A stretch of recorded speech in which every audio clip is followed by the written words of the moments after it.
One of the great joys of filming and taking photographs in black and white is the quality aspect.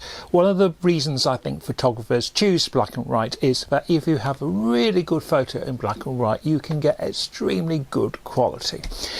And an issue I think with 35mm film is that you will always get an element of grain, and if you want to get away from that element of grain, you need to go medium format. And medium format, which is basically a larger frame, what we used to call 2x2 or 6cm by 6cm, gives you that quality.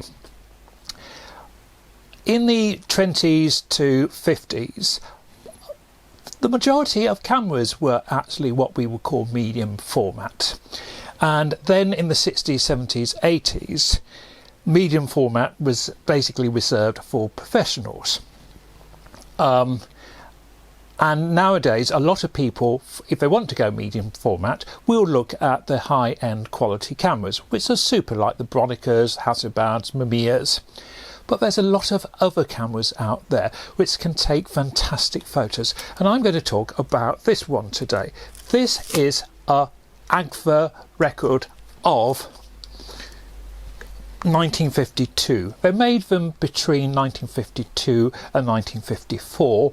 Before this model, they had made something called the Agfa Billy, which was made before the war and after the war. And what we have here is a folding camera. Agfa made many models of folding cameras. The Isolet was a fantastic camera, which was 2x2, 2.25 by 2.25. This is what we call 6x9, which is the larger size and gives you a landscape image. If I open the camera here, you can see that nice big envelope here. A problem I've had with the Isolets is to do with leaky bellows. This camera I was really pleased with. When I tested it with a film, I could see no leaks. Very sharp lens. There's a number of, this is a Agfa. Trying to think, is it this, the next lens is very similar to a Tessa. You haven't got many shutter speeds here. You've got a 25th, a bulb, a 100th and a 200. There's no rangefinder. The Record 3 has a rangefinder, and that's quite an expensive camera. These range from about 30 to 80 to 90 pounds. They have been moderately priced, but I think they are creeping up because they are a camera of quality, because they can produce a good result. This one is, the lens is a 4.5. The cheaper lenses were cheaper lenses were 6.3. 4.5 for a medium format camera is moderately fast.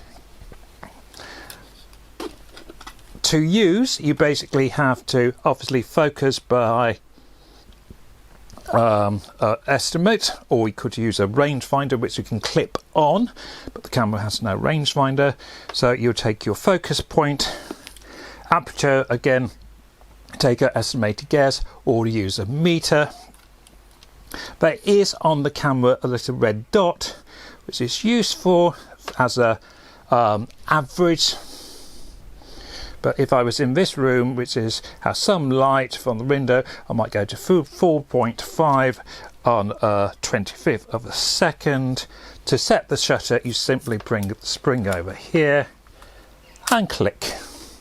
You have a depth of field gauge here as well, which is quite useful. Wind on, you've got the red window there, and wind on. To close the camera, simply gently depress here and close. There's not a lot more to say, but it is a very good usable camera, and if you want to get into medium format, why not try a folder to begin with? Bye for now.